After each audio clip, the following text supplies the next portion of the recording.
And with that, we will go back to our transit operators update. Jeffrey Timlin.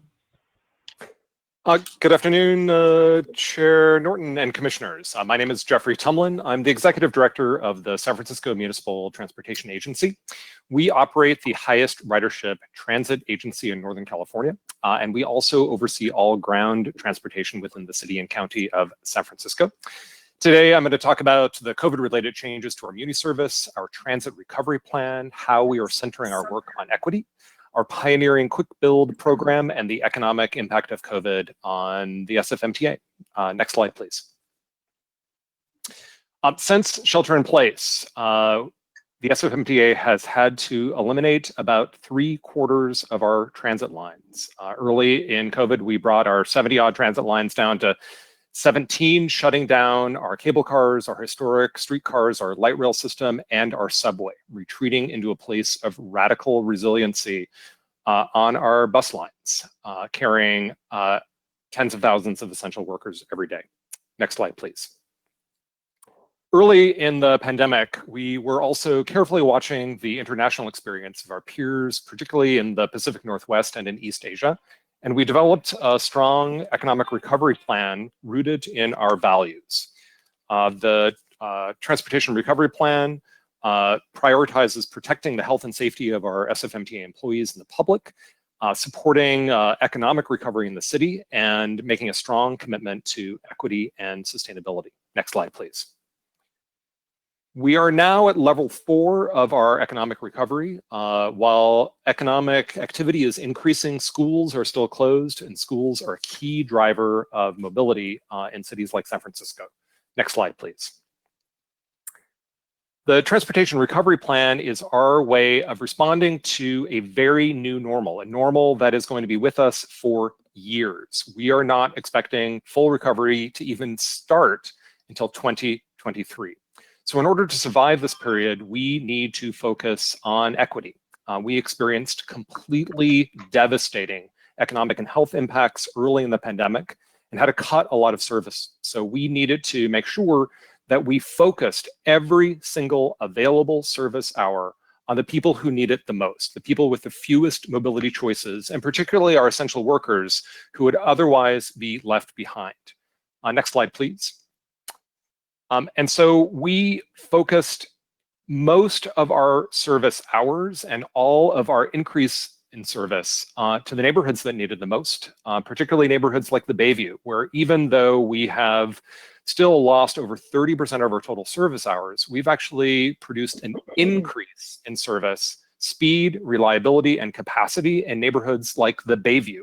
We've actually dramatically expanded employment access from neighborhoods like the Bayview to jobs in San Francisco, despite the economic catastrophe that we are facing. Investing in higher frequency, better capacity, and very importantly, better reliability in our core neighborhoods than ever before in Muni's history. What this has meant has been reallocating our service hours from neighborhoods that need the least to neighborhoods that need it the most. Next slide, please. And so our not only has our transit investments been driven by equity, which has been validated by peer-reviewed journal articles demonstrating that Muni has had the most equity-forward response to COVID of any transit agency in North America, but it's impacting everything else that we're doing, trying to take advantage of this crisis in order to realize that we have to get the most out of every single available staff hour, even as our services shrink dramatically. And using the ways in which the pandemic has given us the ability to cut through pointless bureaucratic and regulatory obstacles that have stood in our way. And we're very grateful to the state legislature for measures such as Senate Bill 288, which has enabled us to move forward very rapidly on our transit and street safety changes. Next slide, please. So here's the state of our current service. We have been slowly starting to recover, but we still have only half of the Muni lines in operation as we did back in January. While we are adjusting Muni service on a weekly basis based upon real-time data about crowding, we are still leaving hundreds of essential workers behind at the curb every day. We simply cannot provide the amount of service that San Franciscans need. Next slide, please. Part of the problem that we're facing is that the physical distancing goals mean that we have lost 2/3 of the capacity on every single one of our buses. We've lost 2/3 of the capacity, and we've lost about 1/3 of the service hours, which means Muni has lost more passenger capacity during COVID on a daily basis than all of the cars traveling across the Golden Gate Bridge, the Bay Bridge, and the Carquinez Bridge combined. This is a devastating loss of capacity, and it is comparable to what pretty much every single transit agency in the state is currently facing. In order to provide the same amount of service as we did pre-COVID, we would need to run 3 times as much service, tripling the number of vehicles and tripling operators at a time when we are having to shrink everything that we're doing. Next slide, please. And so this is our challenge. We are central to the economic recovery of San Francisco, just as our sister agencies are essential to the economic recovery and basic mobility for essential workers across the state. And we are suffering a loss of service and a loss of capacity. We're going to need a lot of help in order to allow this to move forward. Next slide, please. One way that we are working to try to make things better is to make sure that as congestion comes back in San Francisco, that our buses are not trapped in that congestion and that we're not forced to leave even more essential workers behind at the curb. And I want to specifically thank Secretary Kim, Director Amashakin, and District 4 Director Tony Tavares for being the best imaginable partners with the City and County of San Francisco as we've worked to dramatically expand our transit-only lane network to make sure that our buses are not stuck in recurring congestion. And this includes portions of the state highway network that are surface streets in San Francisco. Next slide, please. We were also asked to provide an update on our Vision Zero work as congestion has been down, speeds are up, and we're also noticing that the stress of COVID is resulting in significantly worse aberrant behavior around motorists. And while we were successful in cutting our traffic fatality and severe injury rate over the last couple of years, we've seen a significant uptick in severe injuries and fatalities on our streets. And while many of the tools that are available in other states and countries are not available here in California, the tools that are most successful in cutting traffic fatalities, as a result of that, we have focused on redesigning our streets through our Quick Build program in order to improve safety outcomes. Next slide, please. So San Francisco has been very quickly rebuilding tens of miles of our streets through our Quick Build methods. Using very simple, cheap materials and our own staff, harnessing other projects and other people's resources in order to reinvent our streets. I'll give you a couple of examples. Next slide. Here's 7th Street as it was last year, major arterial distributing freeway traffic from Interstate 80 into the south of Market Grid, 4 travel lanes and a really scary bike lane. Next slide. During the COVID period, we rearranged the street in order to not only create this protected bikeway that is welcoming to all variety of San Franciscans, but to also stripe one of the remaining traffic lanes as a transit-only lane. This is a very significant reinvention of 7th Street, which is going to dramatically allow us, to dramatically expand the number of people that 7th Street carries and to prioritize people who are most vulnerable and who have the fewest choices. Next slide, please. Here's another example of our reinvention of 8th Street, where we did some experimental work using simple paint and soft hit posts. Next slide, please. But through creative collaboration with our own work crews and the work crews of the Department of Public Works, we've been rebuilding 8th Street and Folsom with concrete transit-only lines, transit-only lanes and islands.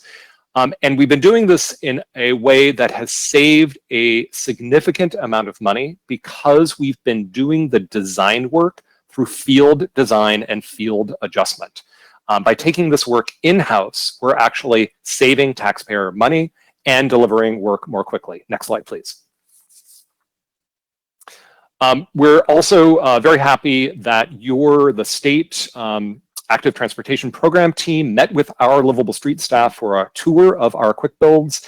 And we strongly support the state's Quick Build Active Transportation Pilot Program. We're happy to share all of our success and lessons learned and to spread that knowledge throughout the state.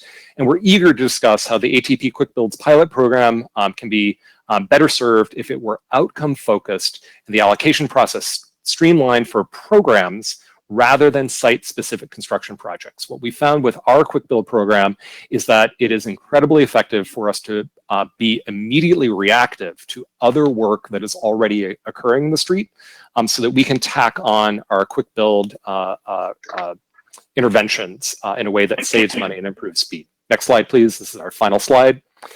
I just want to emphasize to you the incredible economic stress that all transit and transportation agencies are under throughout the state of California.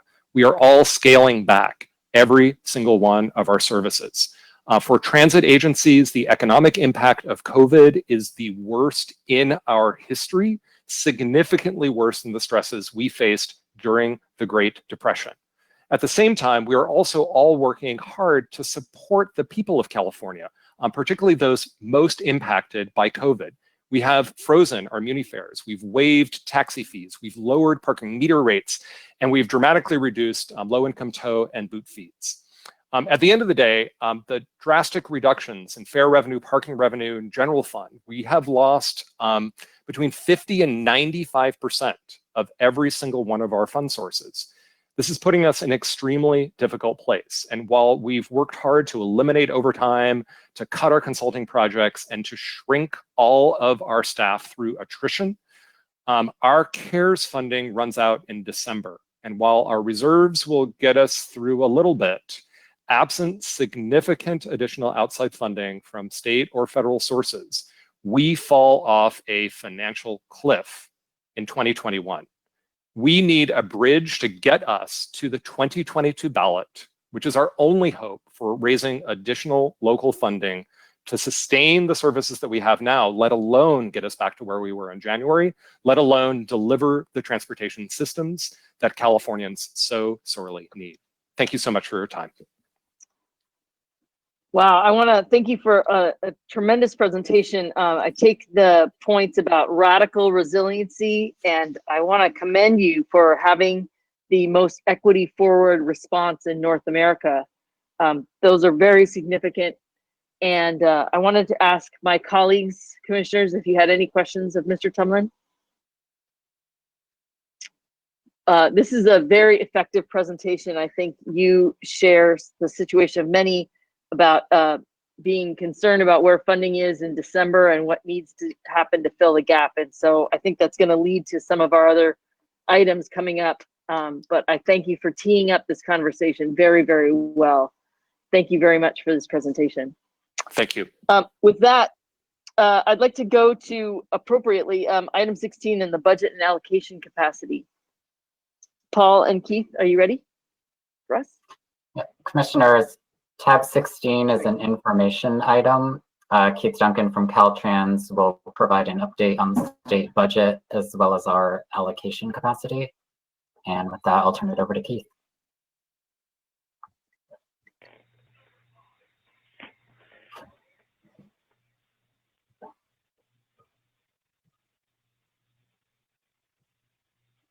Keith, you need to unmute.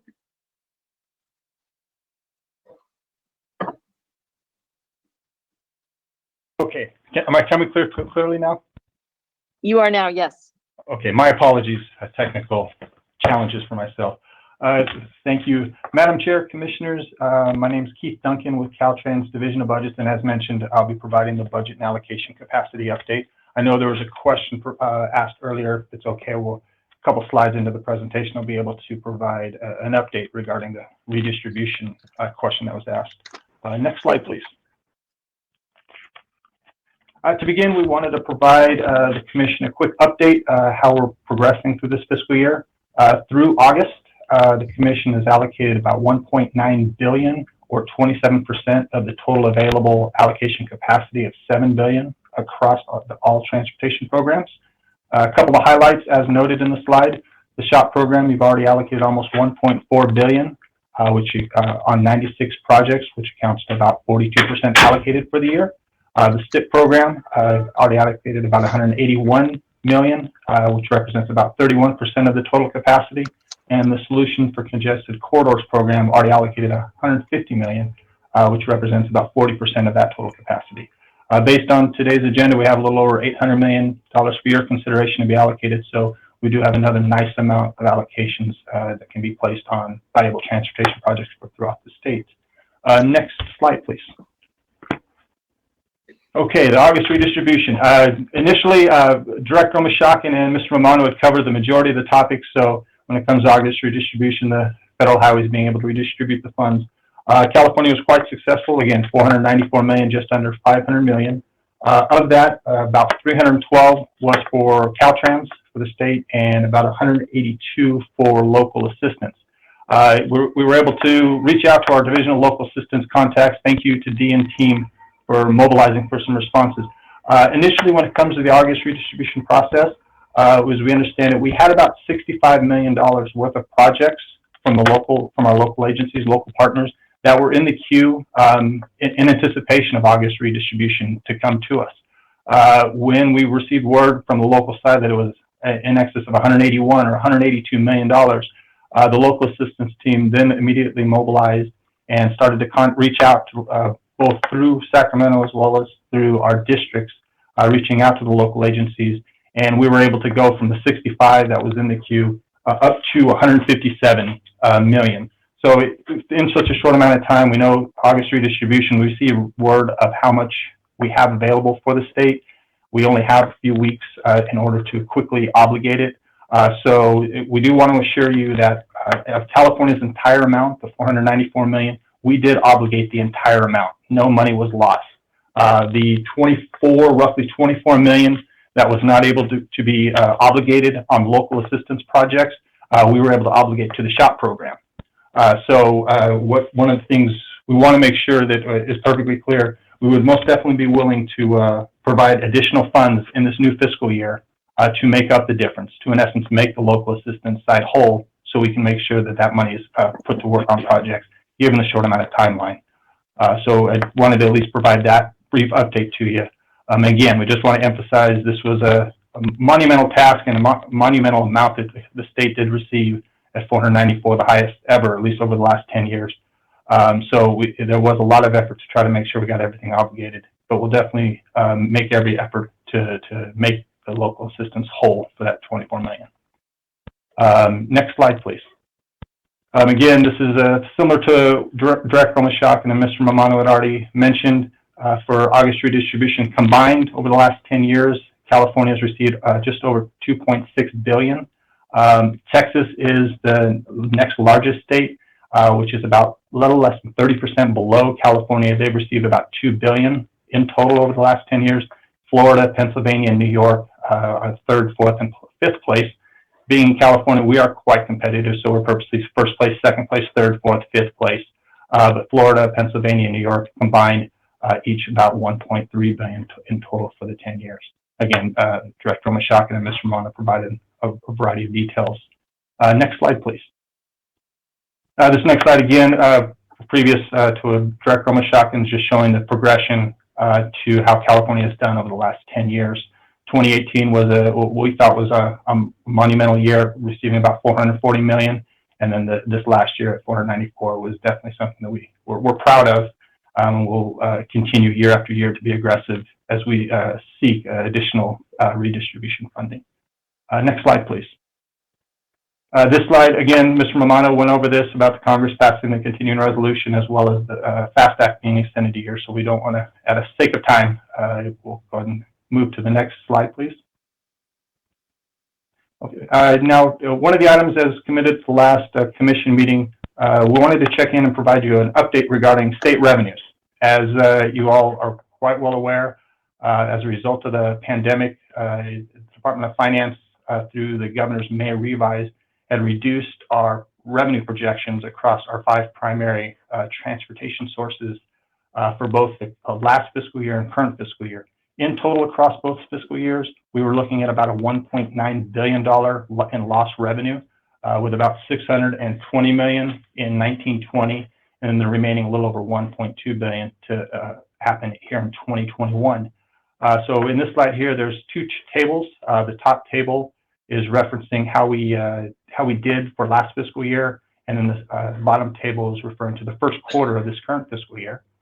So to kind of spend a little bit of time providing some information here, for the top table for last year of 2019-2020, looking at the first line item there, you can see gasoline excise tax.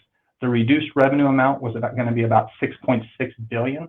Original prior to the COVID pandemic, it was expected to be around $7.3 billion for the year. So down to 6.6. You can see actual revenues did come in about 6.5, a little closer to 6.54 billion. So just under 1% below the projected revenue amount.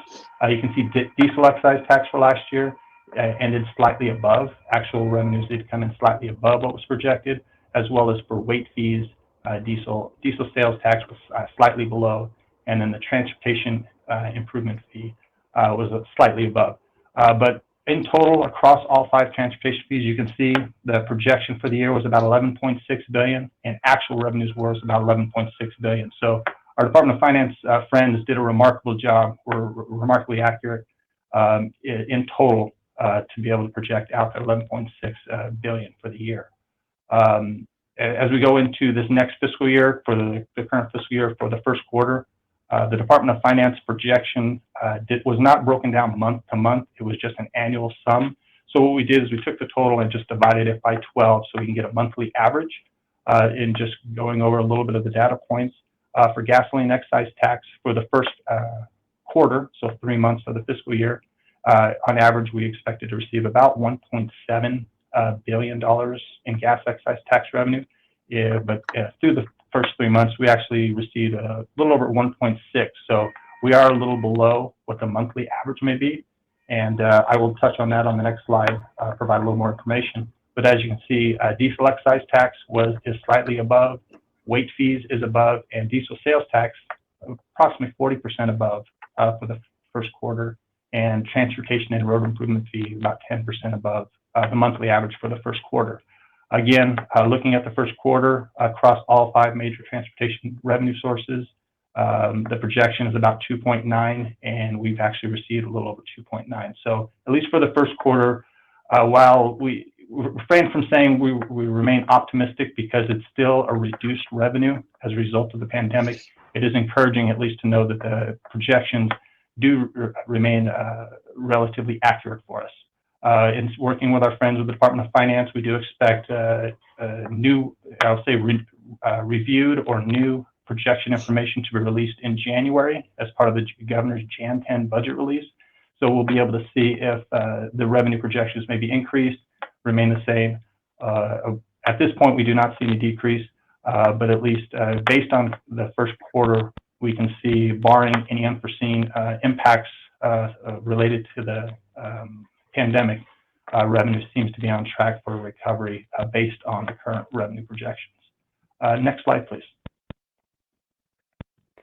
For this next slide, this is where I wanted to kind of key on for the gas revenue. This is a similar slide that we've shared with the Commission in the past, showing gas consumption on a monthly basis for the last 2 years. You can see it starts back in July of 2018, and you can see how it progresses as you go from left to right. You can see up until February of 2020, which is all pre-pandemic consumption levels. On average, it was about a 1.3 billion gallons consumed of gasoline on a month-to-month basis. You can see where it dips down as a result of the pandemic. And it's here where you get to the gold bars, which starts in July, increases to August, and increases to September. Built into the Department of Finance projection is the assumption that as the state gradually opens up county by county, we'll continue to see this gradual increase. While we may not see drastic increases as we see from July to August to September, we do expect to see, if not a static, remaining relatively constant, a slight continuation of the increase. So that's why when we see that based on the first quarter being about 6% below the monthly average when it comes to the projection, we are encouraged that based on this trend, we can see that minus 6% being recovered to where we should be breaking even, again, barring any unforeseen impacts resulting from the pandemic. Next slide, please.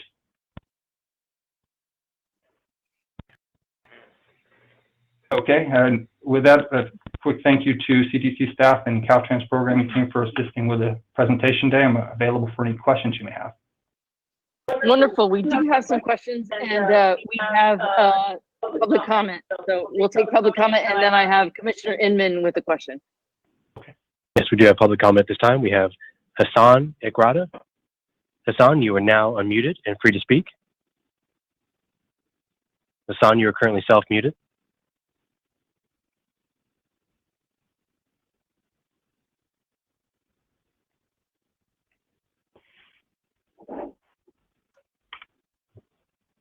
Okay.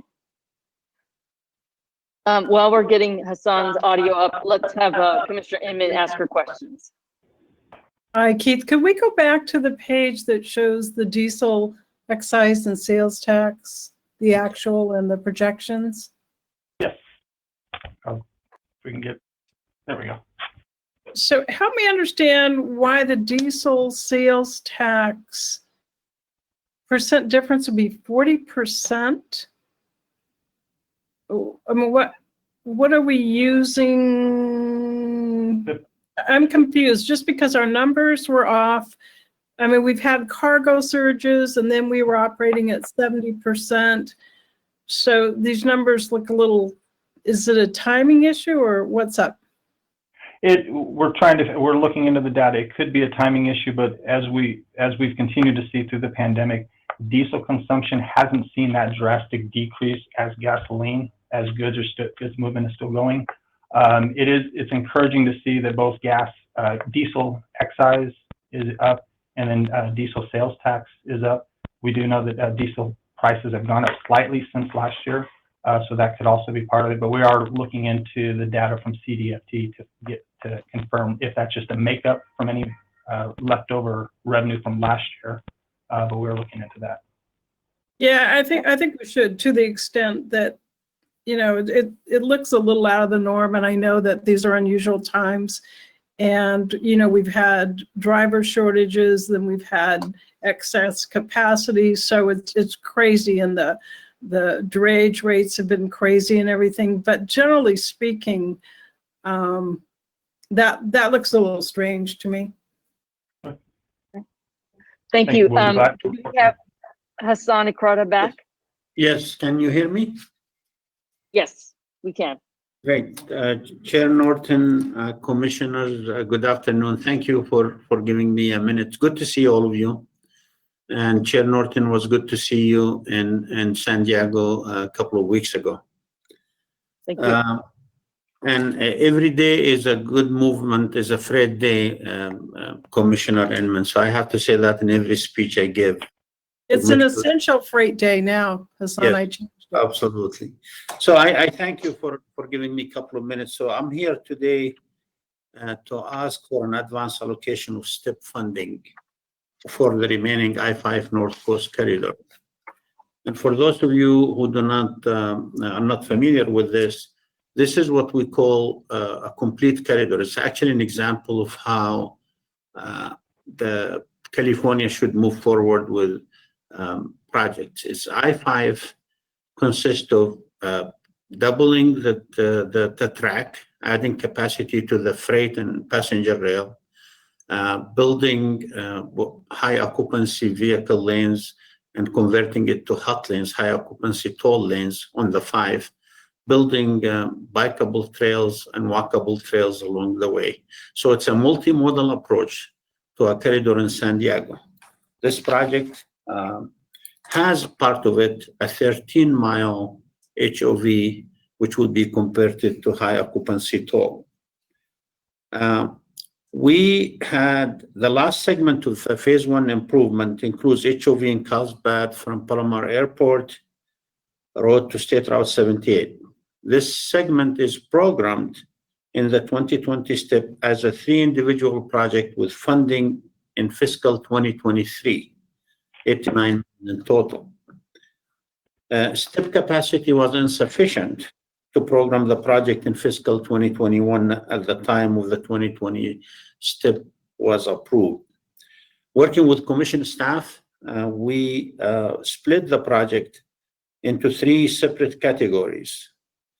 And we're working with District 11 in collaboration to make sure this happens. So our challenge now is that the STIP allocation capacity concern are preventing this important project from moving forward. So as an alternative, SANDAG has requested the use of GARE bonds, borrowing to advance STIP county shares to get the work underway. We submitted a letter to the executive director, Mitch Weiss, and I spoke to the director and I thank him for his time on September 16th. And the CTC staff sent out a survey to regional agencies to gauge the interest in the GARE to advance STIP projects. I hope and wish that you and others be able to offer us and others that ability, because stopping this project and restarting it is going to cost us an additional $10 million that we do not have. So any solution to keep the work going, so stopping and restarting again will cost us an additional $10 million. And I hope we find a way, and you have excellent staff, hope we find a way to keep this going.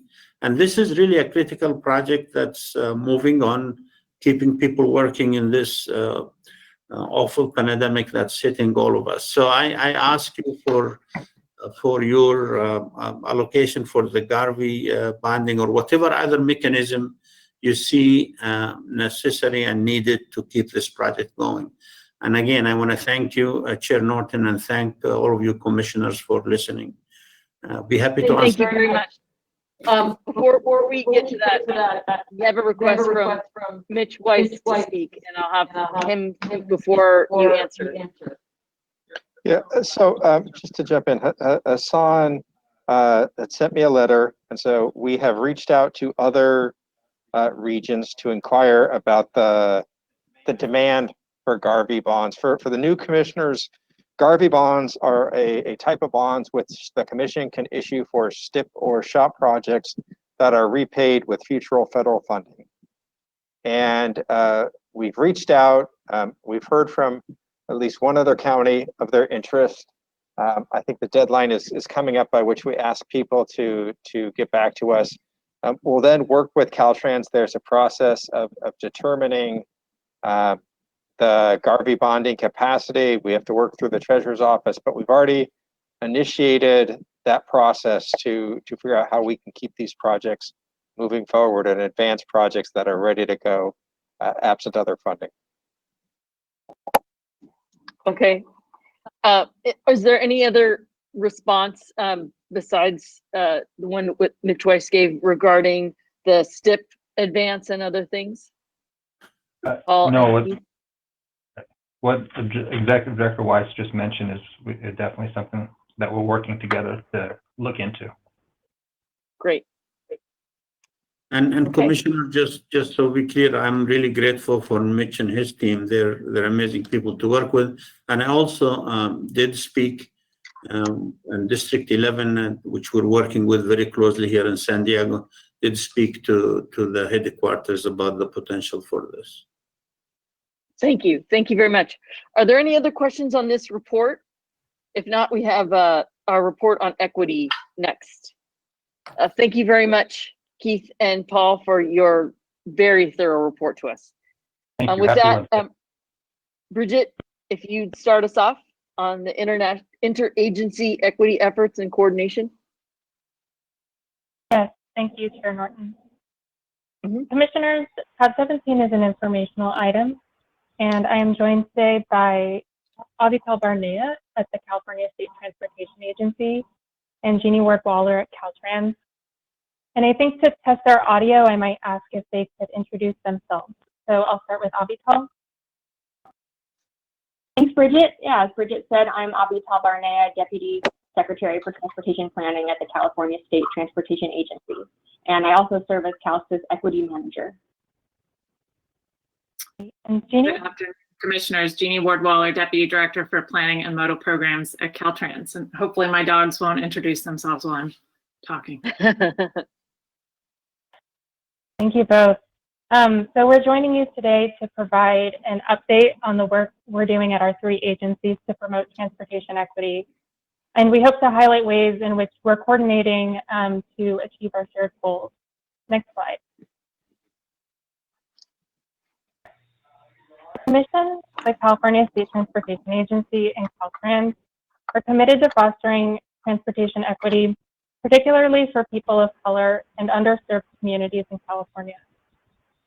Staff from our 3 agencies meets weekly to coordinate on equity efforts and share information. And before we jump into the meat of the presentation, I'd like to highlight a couple of key efforts we're working on in coordination. First, staff from our 3 agencies are participating in the Capital Collaborative on Race and Equity. This program provides 50 hours of racial equity training to state employees over a 15-month period, and the current cohort kicked off in August of this year. We are also working in partnership to convene a series of virtual listening sessions in 2021. My colleagues and I will expand on these and other efforts throughout the presentation. Next slide. Before I hand it over to Avital and Jeannie for their remarks, I'd like to briefly provide an update on equity activities at the Commission. In June, the Commission heard a presentation from Charles Brown, and he recommended that the Commission articulate and promote anti-racist values through our work.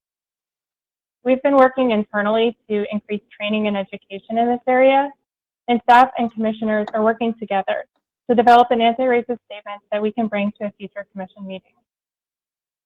In July of this year, all Commission staff, including executive management, participated in a training series on diversity, equity, and inclusion. Next, I mentioned the Capital Collaborative on Race and Equity. The Commission is leading a team in this year's learning cohort, and Deputy Secretary Barnea has also built a team for CalSTA and the associated departments that she will highlight in her remarks. In March of this year, Commission staff created an internal equity working group representing staff participation from all functional areas. The working group provides a venue for staff to brainstorm how the Commission might further incorporate equity into our policies and practices. Next slide. The Commission relies on local and regional agencies to conduct robust public engagement, consistent with Civil Rights Act requirements and environmental justice considerations. The Commission continues to incorporate guidance on public engagement into its planning and program funding guidelines to incentivize best practices for engagement at government agencies across the state. The current Senate Bill 1 program guidelines include a new section on community impact, and applicants for our most recent funding cycle were asked to provide more detailed information on how stakeholder and resident feedback was incorporated into proposed projects. In addition, Commission staff is finalizing an assessment of engagement efforts in the Active Transportation Plan. Staff have summarized outreach and engagement efforts from the recent guidelines update process and look forward to providing an update to the Commission on lessons learned and recommendations for future engagement at the March 2021 Commission meeting. Next slide. The Commission announced at its regular meeting on June 24th that it would be convening an equity advisory roundtable to enhance relationships with local partners and elevate perspectives that have been historically marginalized in the transportation process. The roundtable will bring together 15 to 20 subject matter experts and practitioners to collaborate with Commission staff over a series of virtual meetings to develop recommendations to the Commission related to specific equity activities. We have received recommendations for over 150 individuals to invite to participate and have spoken to representatives from many stakeholders to discuss the proposed membership scope and structure of this effort. Some of the feedback we heard included the importance of making these virtual meetings publicly accessible, as well as the need to provide compensation to roundtable members who otherwise would not be able to participate. We are working to incorporate the feedback we've heard into the proposal we're developing. Staff is finalizing top candidates for roundtable membership, and we'll be reaching out to these individuals over the next month to provide them with more background on the commission and this effort, as well as to gauge their interest and participation. Staff hopes to present membership recommendations for commission approval at the December meeting. And with that, I will turn it over to Deputy Secretary Barnea for her remarks.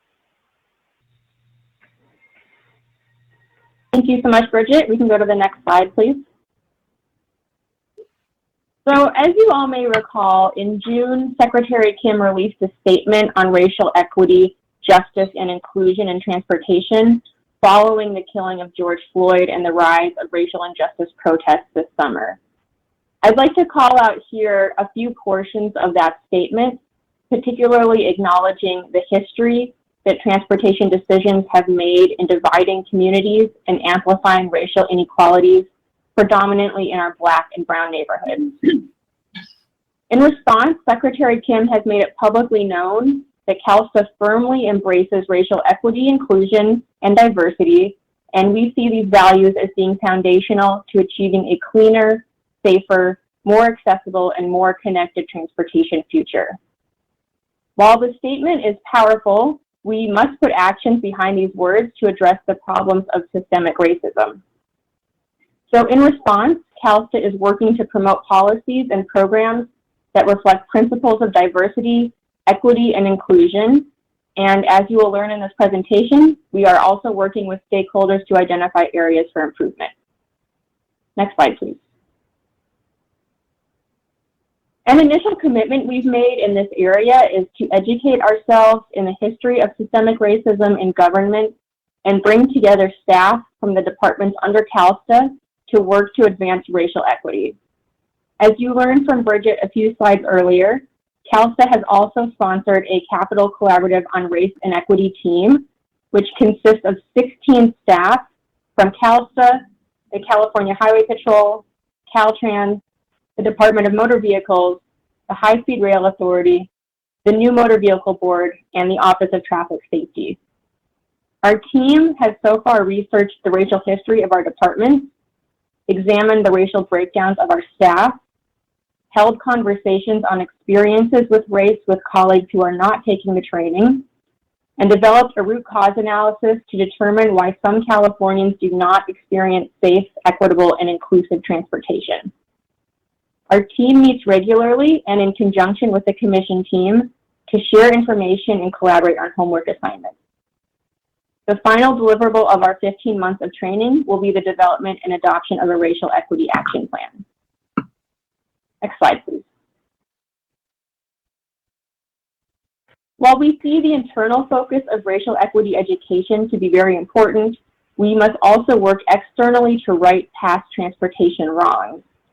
One step that CalSTA is taking is to work jointly with the California Natural Resources Agency to identify and redress discriminatory names of features attached to state parks and transportation systems.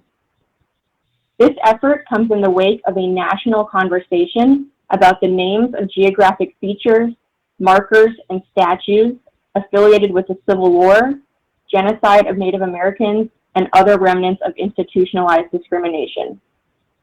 We acknowledge that transportation infrastructure in the state, such as roads, bridges, tunnels, interchanges, rest areas, and other appurtenances, may carry names that are considered offensive, racist, or derogatory. In the recent years, months, and weeks, we have seen names changed and statues toppled across the country and world in response to a public who will no longer tolerate racist and offensive symbols. We understand that public infrastructure here in California may hold names that are also no longer considered appropriate. So in response, Caltrans will carry out a detailed review of all named assets located on the state transportation system. CalSTA and Caltrans will work with the California Advisory Committee on Geographic Names to develop uniform criteria to use in identifying assets to be renamed or rescinded. The California Advisory Committee on Geographic Names is sponsored by the Natural Resources Agency and will include membership from Caltrans, the Native American Heritage Commission, the California State Library, and the California African American Museum, as well as the Legislative Selective Committee on Native American Affairs and the Black, Latino, and Asian Pacific Islander Legislative Caucuses. Should names or assets located on the state transportation system be recommended for renaming or rescission, in general, these decisions would require consent of the legislature. I'd now like to pass it over to Jeannie Ward-Waller, Deputy Director of Planning and Modal Programs at Caltrans. Thank you, Avital. And hello again, commissioners. I'm really excited to be here, and I also just want to really appreciate the commission and CalSTA's leadership on this issue. Caltrans has been engaged in our equity work for a couple of years, but we have, such a huge agency to train and, help understand this issue. I think, we've really benefited from the amount of discussion you've had here and also this statement by Secretary Kim in terms of really building momentum and support within our department as well. So just very happy to come in front of you today and also to be working closely with both Bridget and Avital and your staff more generally on this issue. So I've just got a couple of slides, really looking forward to the discussion with you. This slide is just outlining, Caltrans was involved in the GARE cohort training, which was the name for the training that preceded the C-Corps, what's now called C-Corps. CalSTA and Caltrans are CalSTA and CTC both have teams this year participating in C-Corps. Caltrans actually had teams the 2 previous years. So 2018, we had a headquarters focus team because it was in person in Sacramento. So we went through what we call the learning year, which was when we started our action planning process and started discussion within our staff. We also created an internal working group at that time that we called the CARES team. In 2019, the GARE training was focused more on implementation. So we expanded our team at that time to include folks in the districts. You all know we've got, tons of people out in the districts that need to be involved in this work too. So we felt it was really important to make sure they were benefiting from the training.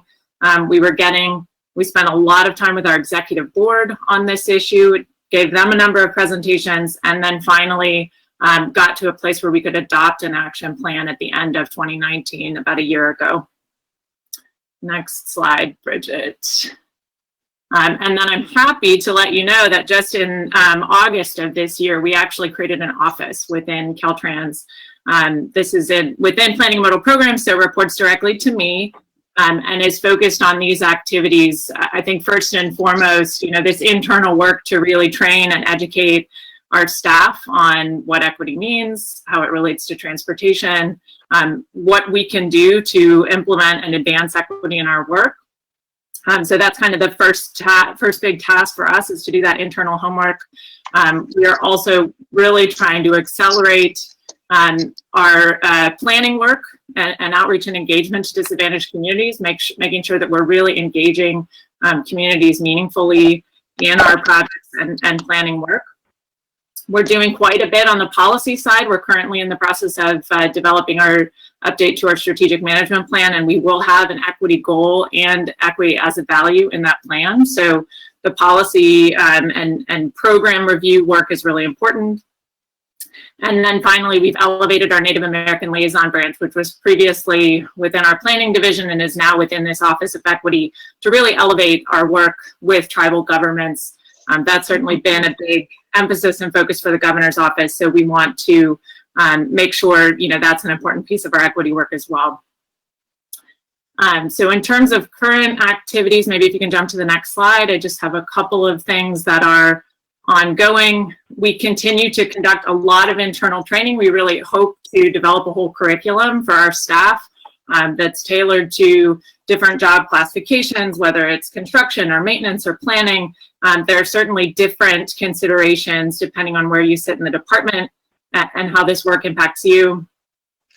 Director Mishakin already mentioned earlier that he's been doing an internal conversation series with some of our leadership, which has been, I think, really terrific in getting the message out there and hearing directly from him, that we call Conversations on Equity. And then we're also doing some research on equity data, indicators, looking at our history, a history of the transportation system and how that's developed, and really understanding the impacts over time on communities in the state. And then the last thing I want to highlight on the next slide is potentially what you're most interested in hearing from us about, and that is the community listening sessions that we've been working jointly with the CTC and CalSTA staff to develop, and hopefully, you know, we'll be ready to really roll those out soon. We are going through the work of engaging a consultant through our CMAS process, trying to move as quickly as we can, but we feel it's really important to have, you know, professional skills and facilitation and subject matter expertise really guiding us. So we hope to have a consultant on board soon, although you all know how the state procurement process goes. I want to make sure we're setting expectations that, you know, we hope by the beginning of the year we'll have a consultant on board and get ready to undertake these listening sessions. The goal is to have that, you know, sort of prime consultant subcontract to community-based organizations in the communities where we really want to do this outreach, so that we can really thoughtfully, you know, speak directly to residents, community members, and hear their needs and concerns on the ground. So that's part of the scope of work. And then ultimately the outcome will be, you know, reports of the findings and recommendations that we hear from the listening sessions. And of course, you know, we're all doing this in the virtual world that we're living in right now. So that makes it a little bit more challenging, certainly, to engage really deeply with communities on the ground. But we will have to make do with what we can at that point. So I think with that, I'll stop and pass back to Bridget and look forward to discussion with you all. Yeah, thank you, Jeannie. And I think we would be happy to take any questions either the public has or commissioners have. Thank you. First of all, I wanted to thank you for showing that this is both intentional, deliberative, and highly important for all of the agencies. And I think that is the most important thing, is that the fact that we're collaborative but also results focused is very, very important, because we set out to have these equity hearings be meaningful and to have real community participation. And so I commend you all for making sure that you are defining equity in a variety of ways and being extremely thorough in how those definitions and remedies are implemented. So I wanted to bring that up first. We have some commissioners that have requested to speak, and we also have public comment on this item. So I'm going to start with public comment, and then I'm going to go to Commissioner Liu, who's requested to speak. Thank you, Chair Norton. We have one written comment at this time submitted by Naila Pope Harden, and I will read it on her behalf. Welcome, Commissioner Martinez. We were happy to hear about your appointment and look forward to many future conversations with you and the rest of the commissioners about how we can advance our equity and climate goals. We're excited to hear about the interagency coordination around equity. This week, we have weighed in at the ELN 1919 workshop, as well as in CTP comments about the need to create an equity advisory committee. We are happy to see the CTC advancing on this front and want to continue to encourage the CTC to prioritize and amplify this issue. Our climate goals cannot be achieved without addressing inequity. Thank you, and as always, we hope that we can continue to collaborate. Thank you. Thank you so much for that public comment. And again, I'd like to call on Commissioner Liu as well. Great, thank you, Chair Norton. I have to say that my comments have changed during the presentation. I kind of read the stuff and prepared for it and looked through the presentation when I got it yesterday, and I was a little concerned. But the presentation today and the thoroughness and ditto on what Chair Norton observed, I do think you came across with that sort of sense of urgency and the sense of getting things done that I really want you to be doing. All you know, I mean, CTC staff, of course, but also Caltrans and the agency. It came across better than it read. I'll just tell you that much. I did want to point out, however, that, you know, in my experience, a lot has happened at other agencies over the years, dating all the way back to 1990, when the South Coast Air Quality Management District created an ethnic community advisory group that when I got there, changed to an environmental justice advisory group in 2009. And they first adopted their environmental justice guiding principles and their first EJ initiatives 23 years ago. So, and the same thing with, the Air Resources Board and Cal EPA. And I mean, I feel like even CTC is a little behind because Caltrans has been at this for 2 years and has this equity, race and equity action plan already adopted. So we haven't got everything done that we need to get done, but this was a very good presentation. It came across much better than I thought it was going to. So I am encouraged, and I do have to warn you, I'm going to be absolutely persistent on this issue, and I don't give up easily. And this is a very, very high priority. I look forward to this process of the roundtable and the listening sessions. I hope the listening sessions don't take a whole year. I think we can move on. I mean, there's some things we should be doing right now. Like, why shouldn't we ask our funding applicants to tell us how their projects address transportation equity? That's a no-brainer to me. And I think we can put that into our guidelines and require that and request that of our applicants right away. I mean, it just seems to be a no-brainer. So great work so far. I look forward to more of it. And thank you for making a good impression today. Thank you very much, Commissioner Liu. Next, I'd like to call on Commissioner Martinez for your comments. Thank you, Madam Chair. Very quickly, I concur with everything that Commissioner Liu just spoke about.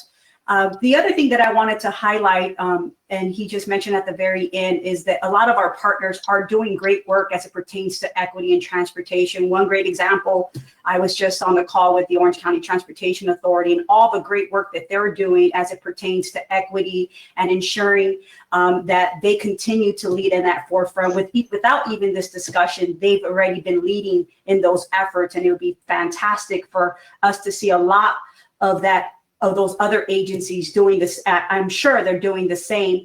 What I wanted to also talk about that I think is very important as we move towards this advisory roundtable, that we ensure that we do have, the appropriate folks at the table.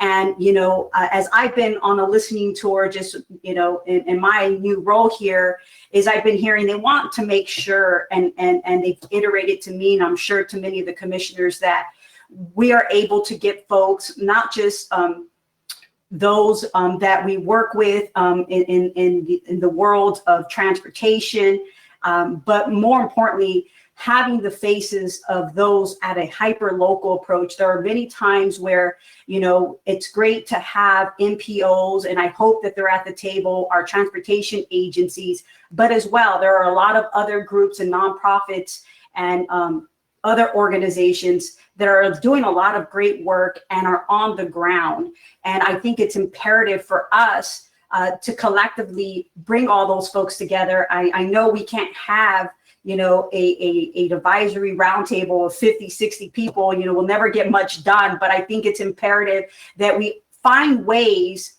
to get their input. I think that's important. I think we shouldn't limit input. I know that group is going to be small, but if we can open it up to as many people as possible, it would be greatly appreciated. And I think as commissioners, figuring out ways as well to get that input, and that we can also share that to whoever this group is going to be when that decision is made in December. Thank you. Thank you very much, Commissioner Martinez. And I think you're hearing from all of us the commendations and also the sense of urgency about getting this work done. And so we just want to continue to support you in the work that's being done between these meetings, and we look forward to our next update in December. Thank you very much for the strong sense of urgency and collaboration. Oh, Commissioner Kehoe, yes. All right, I'm not finding my little hand here, but I'll take care of that later. Just a quick comment to the presenters. I heard you mention dealing with the legislative caucuses on different identities.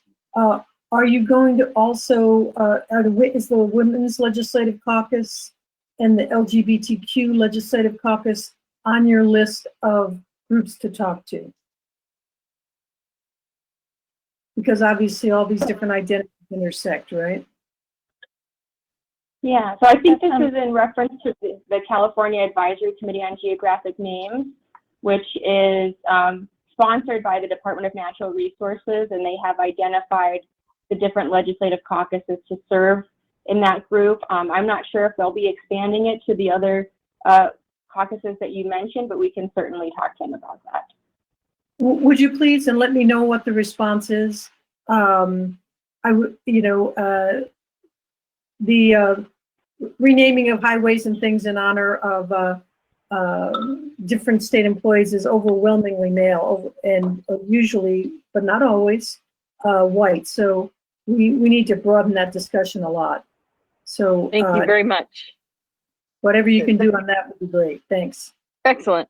Thank you so much. And with that, we're gonna, with the great suggestion from Commissioner Kehoe, we're gonna move on. And thank you again for a really strong presentation.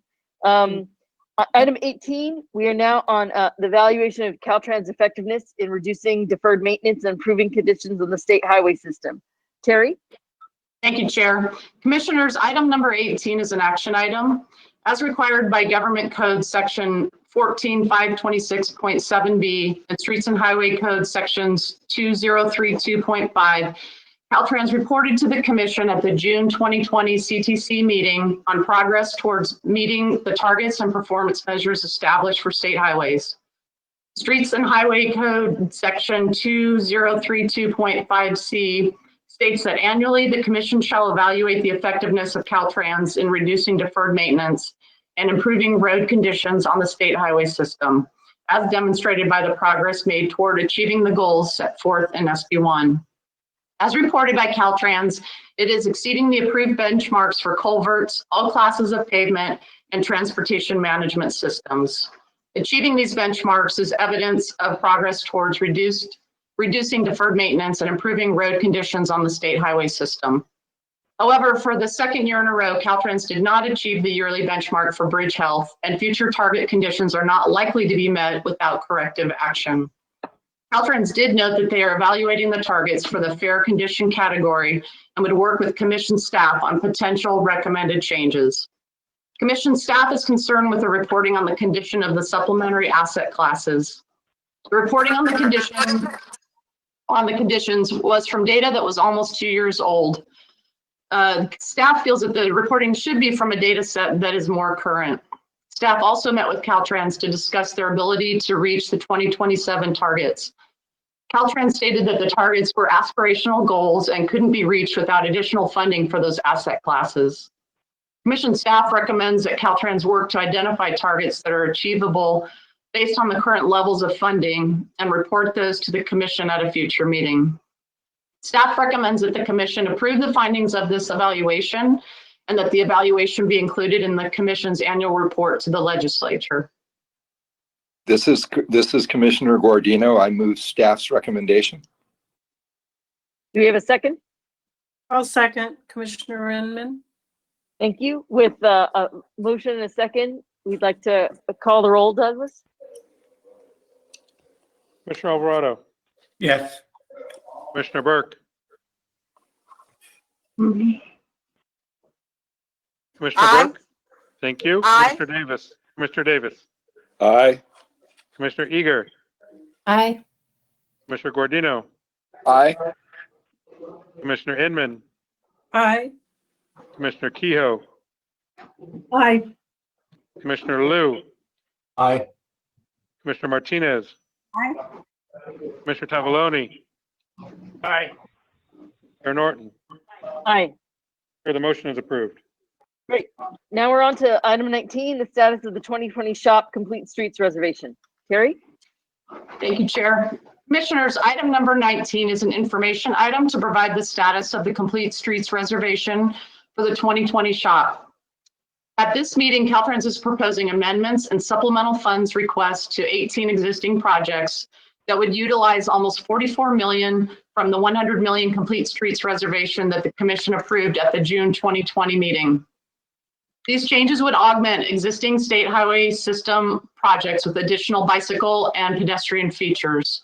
A summary of the projects is provided in the attachment to this item, and I think we have a map perhaps to show where these projects exist within the state. So you can see from that map that there's little dots that represent where these 18 projects are, and it's fairly spread throughout the state. It's hits some of the rural areas as well as urban areas. For the remaining balance of the reservation, Caltrans is working to select additional projects for complete street augmentation. Caltrans is engaged with local partners to develop proposals. The remaining projects are expected to be identified and selected over the next several months. Once the selections have been made, these projects will come before the commission as an amendment. And that's the end of that presentation. If there's any questions, I would be happy to try and answer those, or Caltrans could also answer.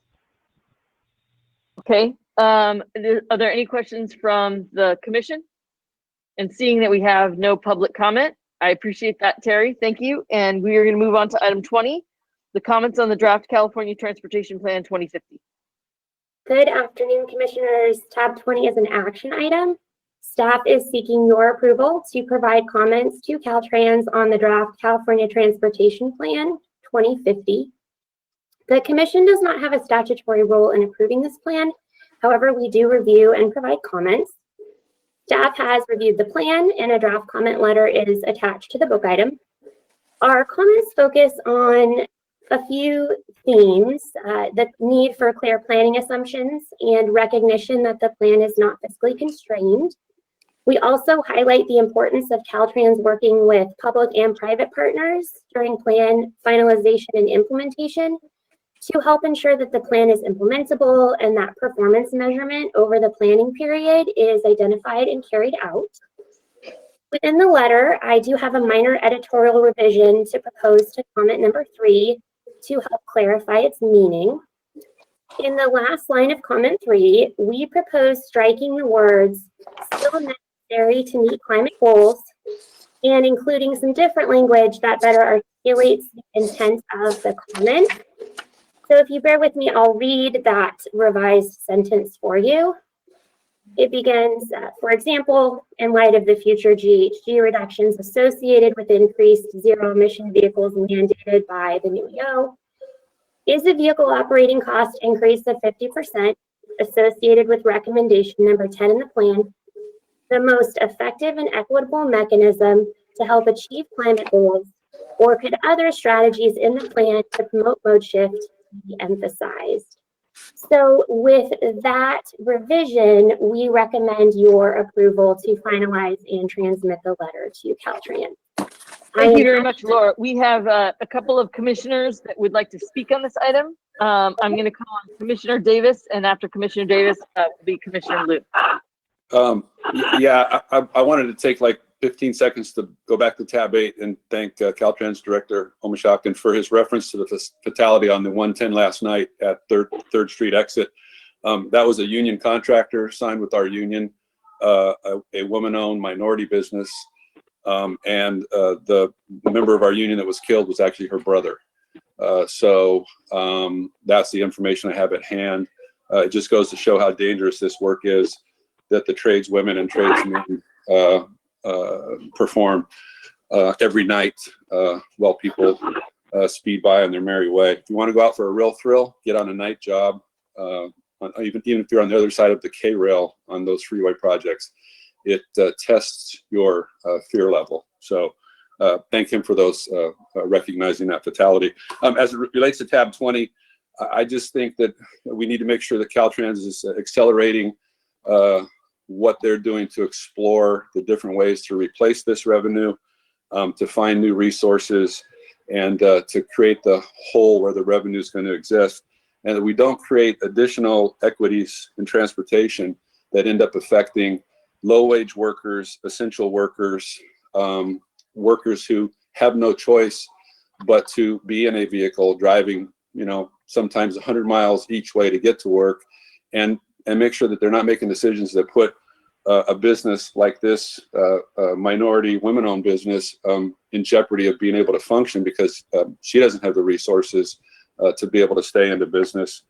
And then the plan also references using transportation resources to support efficient land use patterns and affordable housing. I just want to make sure that we don't use, I mean, where they find that money to do that, that's Caltrans' business. But I think it's important that we use the SB1 monies for the purposes and goals that were described and what the taxpayers voted for.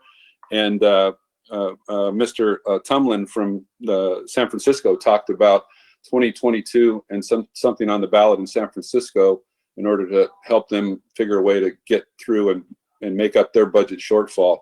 And the taxpayers pay attention when we tell them that we're going to do something with money and we don't end up doing it with that money. And if we don't make sure we use this SB1 money for its intended purposes, tax initiatives like they're talking about in San Francisco are going to become harder and harder to pass as we move through all of our counties. Madam Chair, I thank you for your time. Thank you very much. Laura, is there anything you wanted to comment or add on that, on Commissioner Davis's additions? So I will agree that that is very important. And I will ask the commissioner, would you like anything to be added to the letter to underscore that? I can also have Marlon Flournoy with Caltrans respond as well. Yeah, I mean, I would just like to see how they're responding or what their plan is. I mean, I'm not, they may already be halfway around the track on this thing and we don't know. So I'm not assuming that they're not. I just think it's important that it's recognized that we don't fix one problem and create another. Thank you. Marlon, do you have a response? Yeah, overall, we definitely do understand that point of view, and we certainly want to make sure as we finalize the plan to move towards implementation. And a lot of the recommendations and actions that we've identified in the plan, we need to ensure that we're working with entities, at all levels of government to ensure that we're implementing the plan. And certainly understand your comments in regards to, revenue. That's been something that's been, discussed in the plan, and we'll work with the appropriate parties to advance that work in an equitable way. Thank you. Thank you very much. Commissioner Liu. Yes, thank you, Madam Chair. I think it would be a great idea if we just clip the comments from Commissioner Rocco from this, take the video clip and submit that as comments on the CTP also, or let him do that, because those were excellent comments and I support them strongly. I think, he pointed out that, how we pay for things, especially after the executive order, where we're going to transition dramatically to zero emission vehicles that are no longer going to be paying gasoline and diesel taxes. We have to figure that out. That's one of the consequences of that executive order. Another one that I've heard concerns about has to do with whether we as a commission will be moving away from our commitment to the need to address vehicle miles traveled issues, because there's going to be really impressive greenhouse gas benefits from shifting to zero emission vehicles. But that's not the only reason we need VMT reductions.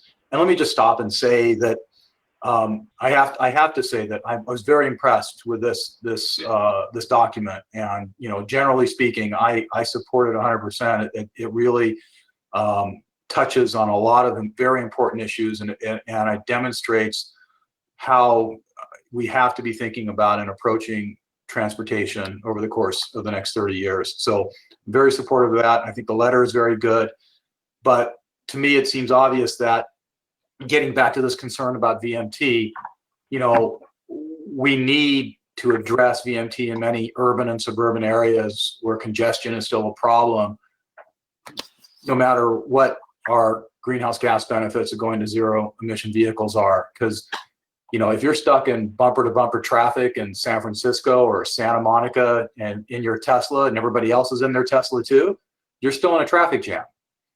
And so in addition to, without these VMT reductions, our goods movement industry, and our goods movement corridors, our congested goods movement corridors, without VMT reductions, that that entire industry can become dysfunctional, less efficient, less productive, less profitable.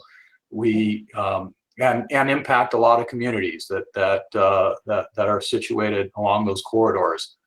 So it seems obvious to me that we need VMT reductions in a lot of places for a lot of reasons, greenhouse gas reductions notwithstanding. So my question to staff, just to get some clarification, how can we as a commission help support the state's commitment to meet these climate goals while recognizing that technology and travel behavior changes are both critical strategies for success?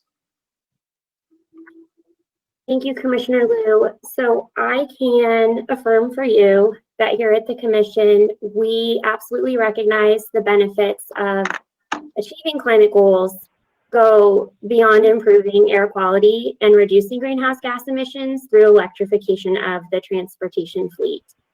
The co-benefits associated with reducing vehicle miles traveled and congestion and improving multimodal mobility, these are all essential to meeting our targets, to maintaining a vibrant economy here in the state, and they're vital to quality of life in California. We definitely recognize the importance of funding projects that both support the electrification of transportation and that provide opportunities for people to walk, bike, take transit, rideshare, etc. All of these strategies are critical for success, and we are committed to doing our part to support them through investments that the Commission makes. So that would be our response to your question to affirm. Thank you. I do appreciate it. Thank you. Thank you very much. I wanted to recognize for it.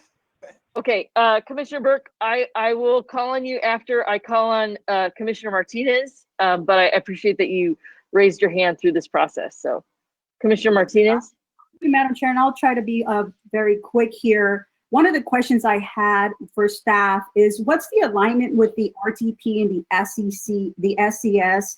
A lot of these MPO plans, when you look at also AB 285, the Strategic Growth Council is going to require to evaluate these strategies in the CTP, but I don't see any kind of alignment with a lot of these regional plans.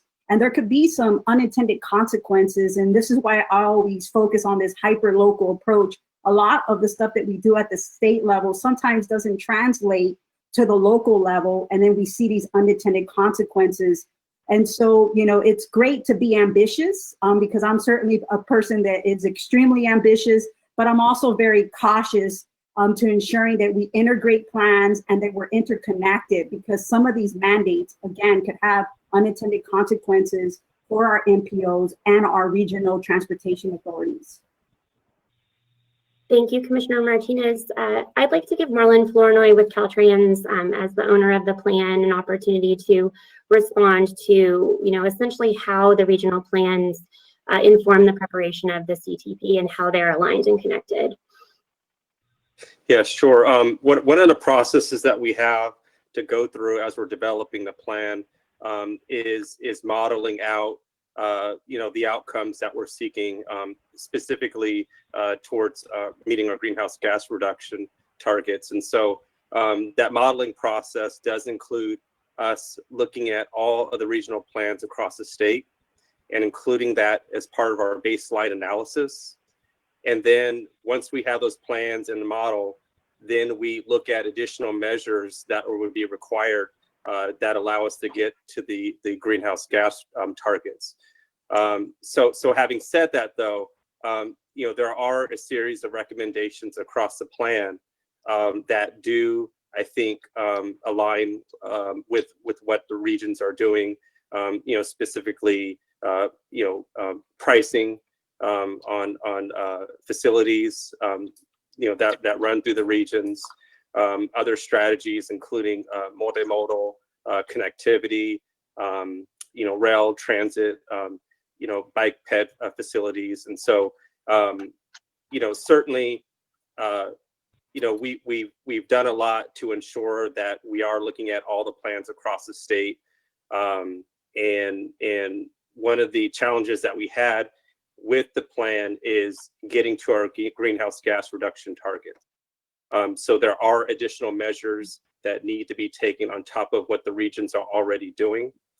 And so I think there's an opportunity to work with the regions to implement some of the things that we're suggesting in terms of additional mode shift and other measures to get us towards our greenhouse gas reduction targets. Thank you, Commissioner Burke. I wanted to just get some information in terms of the status of the vehicles miles traveled and where we are on that, what the proposed actions might be as we move forward. So in terms of the proposed draft plan that is out, it does contain a number of recommendations and strategies that directly address the need to reduce vehicle miles traveled. And Marlon, please jump in at any point if I misspeak. But there's, I believe, an 8% reduction associated with pricing and those other strategies that really do move the needle on VMT. So that is the magnitude of the change that's being attributed to that type of strategy in the plan. What I don't know is sort of what that looks like in number of miles, for example. That is, beyond my technical realm. And if that's the kind of information you're interested in, Commissioner Burke, I'm sure we can work with Caltrans to get more detailed information on that. I think given where we are in time, I think the whole issue about VMT is worth a report back. This is a very complicated and long-standing subject. We have lots of issues that are related to VMT and system-wide cataloging of VMT. I think this is worth coming back to you with a much broader response. So because you're all raising very important points. Right. Yes. Okay. Absolutely. That would certainly satisfy me if I can just find out where we are, where it is in terms of priorities, and if it has been defined further in terms of details. I know in Oregon they were moving very fast. I don't think we're moving as fast as Oregon, but also just an update. Thank you. Thank you very much, Commissioner Burke. You raised a very good point here, and we really want to answer it thoroughly. So with that, I'd like giving you a lot of suggestions, Laura and Marlon, if you could incorporate them, and you need to then have a motion regarding the letter with the amendments as we've talked about. So if we could please get a motion. Thank you, Commissioner Keefe. Second. Second for Commissioner Liu. Douglas, can you read the roll? Commissioner Alvarado. Yes. Commissioner Burke. Aye. Commissioner Davis. Aye. Commissioner Eager.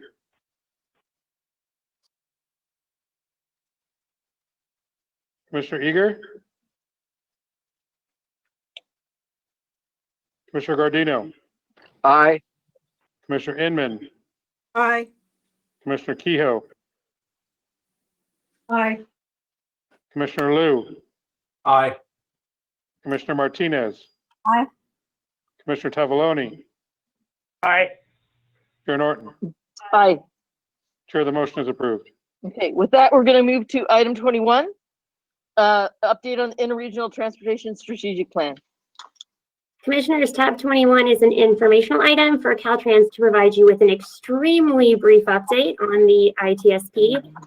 This is the plan that's prepared to guide and prioritize transportation investments for state highways, intercity passenger rail, grade separations, and mass transit guideways. As this plan is further developed, the Commission will be asked to review the draft and provide comments. And I want to turn it over to Marlon Flournoy for his brief presentation. Okay, Commissioners, I know you had a long day, so I will be brief. Just want to provide a really quick update in regards to our Interregional Transportation Strategic Plan. I know some of the newer commissioners may not have a ton of background, so I just do want to be really brief in that regard. Next slide, please. So the Interregional Transportation Strategic Plan basically provides a framework for how Caltrans prioritizes its interregional transportation improvement program dollars. And so the first plan that we've actually developed was back in 1998. and it focused on the movement of people, vehicle, and goods, primarily focusing on north, south, and east-west interregional routes through the state highway system.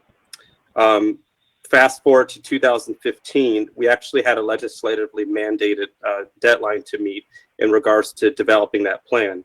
And there was a bit of a shift in that plan. We've identified 11 strategic interregional corridors and priority interregional facilities focusing on the state highway system, intercity rail, and high-speed rail. And we thought carefully in terms of developing short, medium, and long-term interregional needs in that plan that would determine how we would spend our ITIP funding. Next slide, please. So this just gives you a snapshot in terms of how we have the corridors and the routes structured in the plan. So on the right-hand side of the screen, you have a map that shows our interregional corridors, which are providing connections between the regions across the state. And then on the left-hand side, identify the priority interregional facilities that are key railway and highway facilities within those corridors. So that's what's providing the connectivity. Next slide, please. So ultimately, what we're trying to achieve with this update is Madam Chair, this is Kehoe. May I ask Marlon a question? Can he finish his presentation? Okay, sure. Thanks. Okay. So ultimately, what we're trying to achieve is providing a framework that allows us to carry out the CTP 2050, as well as executive orders that have been enacted, primarily in 1919, which focuses on aligning our programs with greenhouse gas and VMT reduction targets. And then we also have in 7920, which focuses on eliminating the sale of non-ZEV vehicles by 2035. We also are looking at a number of other areas as well, which includes equity, ensuring that we're integrating equity in the update. We are looking at multimodal systems, including the state rail plan and the freight mobility plan, making sure that there's consistency with the ITSP in that regard. Intercity rail, looking at the interregional road system, looking at multimodal connectivity, ZEV, so the zero emission vehicle infrastructure needs, as well as broadband corridors, and focusing on the movement of goods and people into, out of California, as well as through California. Next slide. So this is really, I think, the meat of the presentation. There's been a lot of recent changes lately with regard to the executive orders. We have the pandemic. We have other issues that we've been faced with. And so what we want to ensure is that we're not rushing the development of this plan. We want to make sure that we're doing it right. So with that said, because we want to have more public engagement and stakeholder engagement, we want to make sure that we're holding the appropriate number of workshops, we're engaging the right stakeholders, we're engaging communities throughout the state in a meaningful way. We also want to ensure that we have alignment in the plan in regards to the CTP 2050, which we just talked about. And also we want to ensure that the plan aligns with executive orders that have been enacted. And so having said that, originally we had planned on delivering the plan by March of 2021. But instead we're going to be moving that deadline out to December of 2021. And that's going to give us the needed time to do the right level of outreach. There's a lot of conversations in regards to the climate action plan for transportation infrastructure. And so, there's a number of efforts working with local and regional agencies, as well as advocates on how to, implement in 1919 and in 7920. So we can get into the next slide. So this is what just a high level overview of our schedule. And so this next month, we're going to be kicking off stakeholder workshops between the middle of November and beginning of December. And then we are going to have an opportunity at the beginning of next year, once we finalize the CTP 2050 plan, and once we're able to really understand where we're headed with the N1919 action plan, then we'll be in a position to start developing that draft.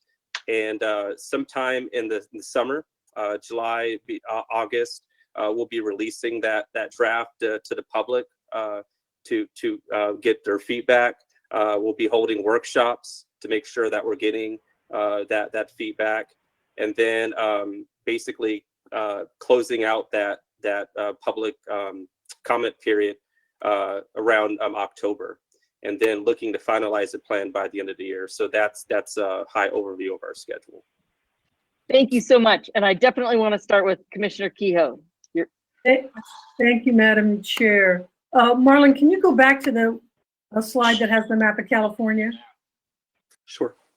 And I guess those are the interregional pathways that you're showing there?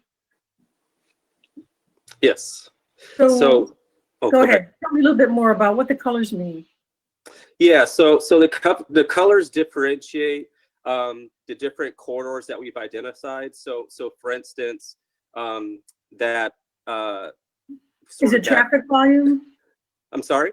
Is that traffic volume or? No, those are just colors indicating just the different corridors around the state.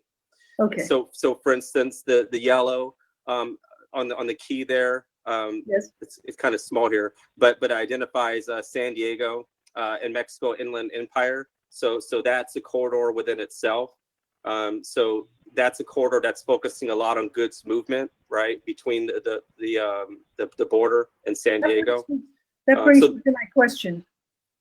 Why isn't I-8 never shows, well, very rarely shows up on these maps about traffic, even, charging stations, all kinds of things. It's a gateway to the east. So for goods and for passenger travel, it's, a very busy roadway. Why isn't it on there? That's certainly something that we can account for in our analysis. Certainly appreciate that. One of the things that in some of the early outreach that we've been doing is that there's a lot of interest in various routes that folks haven't really seen on this map, and so we want to make sure that we're doing that outreach and including that as part of our analysis. And so we'll be more than happy to look at that as part of our assessment. Thanks. Let me know what that conversation is like and who you're having it with. I assume you're talking to San Diego and Imperial Valley and all that, right?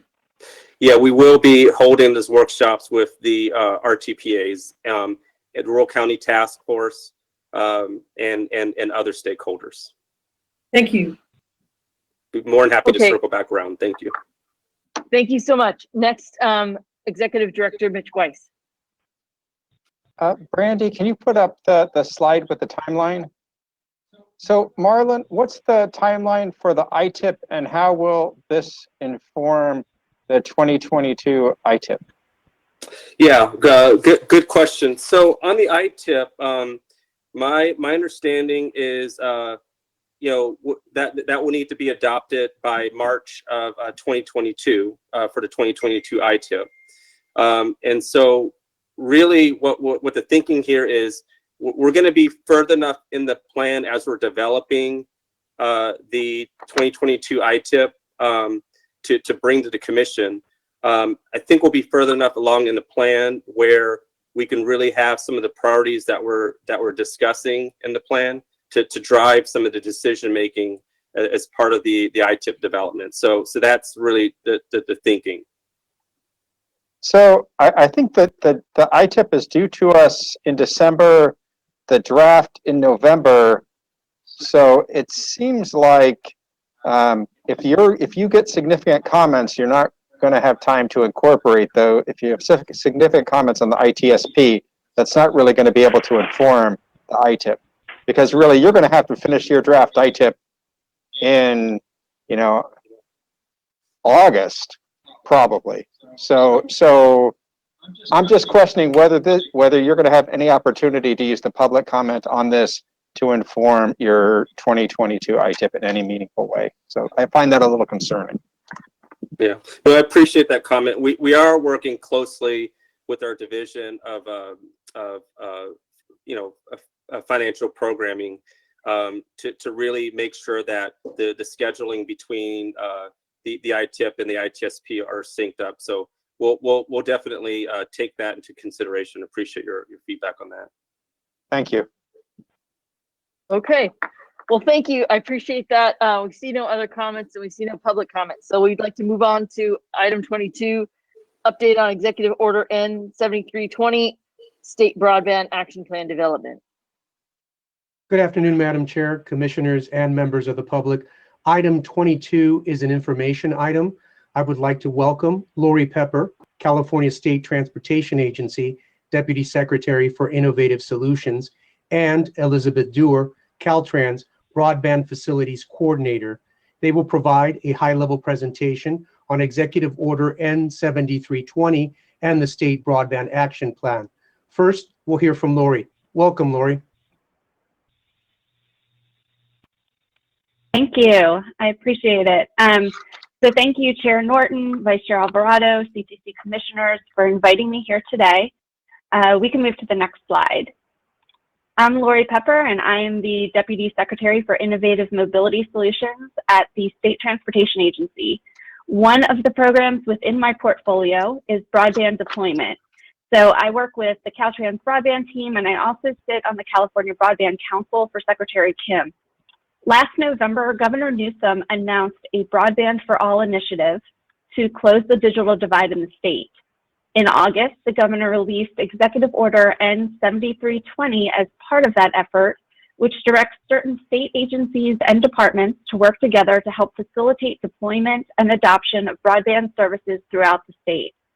Those of us in transportation have the responsibility to deploy fiber or fiber conduit along the state highway system in an efficient and equitable manner, which is the focus of our work to comply with this EO. There are effectively two work streams included in the EO that we are working on with Caltrans and the CTC. The first work stream is to support the order that the California Broadband Council develop a new state broadband action plan by the end of this calendar year, which we will then review on an annual basis and modify as needed. The product we will deliver at the end of this year is expected to provide the state's vision on the importance of broadband connections to our daily lives, as well as a general direction for how we will achieve broadband for all with room to grow during future years. I view the action plan as our long-term accountability product. The first draft outline of the action plan is expected to be posted on the Broadband Council's website before our next council meeting this Friday. And information on how to join our meetings, the action plan, and other Broadband Council activities can be found at broadbandcouncil.ca.gov. The second work stream is to comply with the rest of the EO orders. And my colleague Elizabeth Dewar from Caltrans will explain more about the orders that specifically call out CalSTA, Caltrans, and the CTC. As you may know, many departments and agencies throughout the state government oversee different portions of broadband deployment and adoption. The Broadband for All effort, and specifically the EO, provides the support that we need to coordinate and collaborate more intentionally to provide access to high-quality broadband services for all Californians. The lack of universal connectivity has been around for a long time and will continue even after COVID-19. However, the effects we've seen during this pandemic highlight the urgency to solve these issues due to the sudden increase in requirements for tele-everything living, remote working, distance learning, telehealth appointments, and virtual socializing. We are very excited about this mission to expand access to high-quality broadband and look forward to working with all of you as well as the CTC staff to implement transportation's piece of the solution.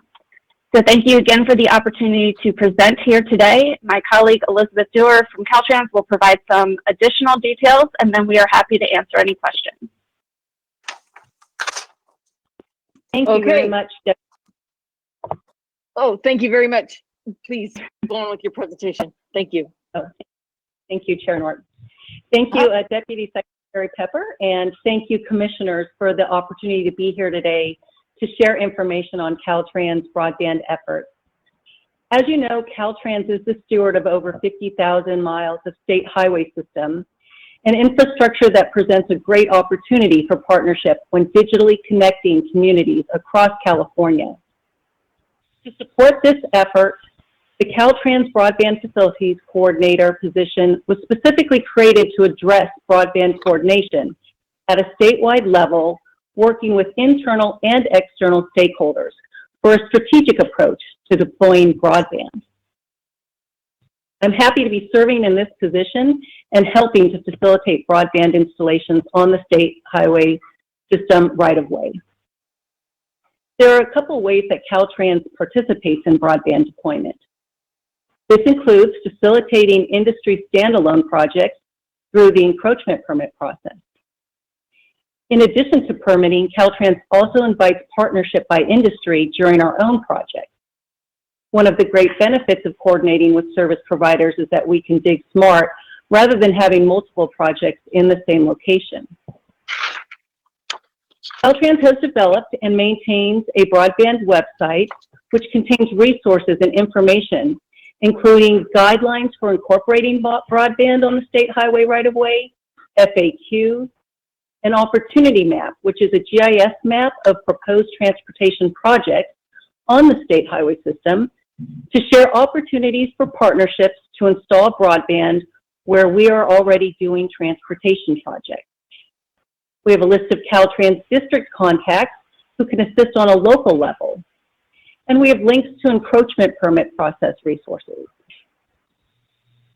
CalSTA and Caltrans meet bi-weekly with Commission staff and the California Department of Technology and hosts regularly scheduled collaboration meetings with the California Public Utilities Commission. And CalSTA and Caltrans also host outreach meetings with internet service providers and stakeholders to have discussions on facilitating the broadband infrastructure deployment on the state highway right-of-way. This includes providing the latest information on Caltrans broadband efforts, answering questions on working with Caltrans for broadband deployment, and providing the opportunity for input on future improvements. The most recent meeting was held just a few weeks ago and included about 120 participants. Next slide, please. As mentioned, the Governor's Broadband Executive Order provides additional opportunities. It has 15 orders in 4 categories: data and mapping, funding, deployment, and adoption. Order number 2 requests that the CBC create a new state broadband action plan to be completed by the end of this year, as Deputy Secretary Pepper mentioned. And CalSTA, as a member of the CBC, and Caltrans and CTC are providing support in the development of this action plan.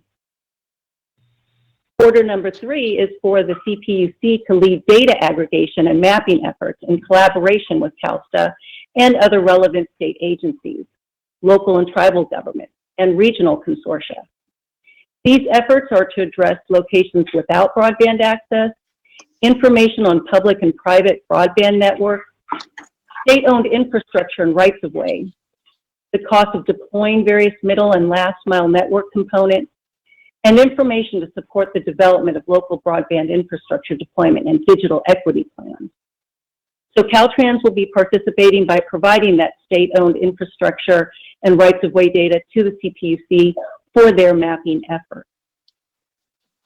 Order number 9 is for DGS to provide an inventory of state property for possible use for broadband infrastructure based on such criteria that may be provided by the PUC, Caltrans, and other relevant agencies to accelerate broadband deployment.